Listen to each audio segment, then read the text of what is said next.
Before we go any further, let's look into the document class command in detail. Let me zoom out so you can see how the whole page looks like. This is what an article document looks like. Let's go ahead and choose some other class from this list. Let's say report and hit recompile.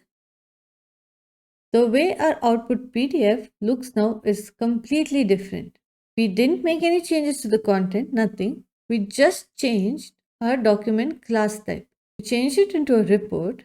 Report is a document class that you would use, say, to write your thesis.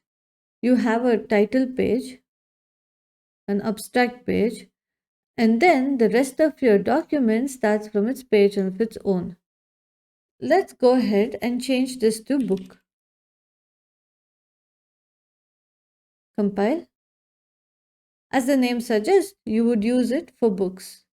We have an error in our code editor. It says environment abstract undefined.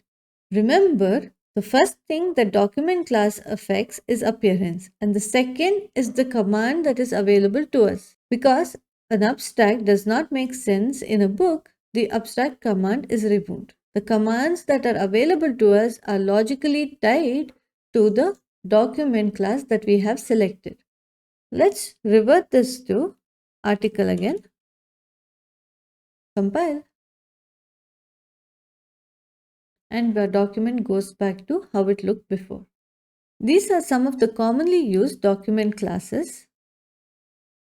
Notice how there is a separate document class for IEEE transactions. Similarly, different publishers can release custom document classes, thereby controlling the typesetting of documents or papers that are being submitted to their journals or conferences.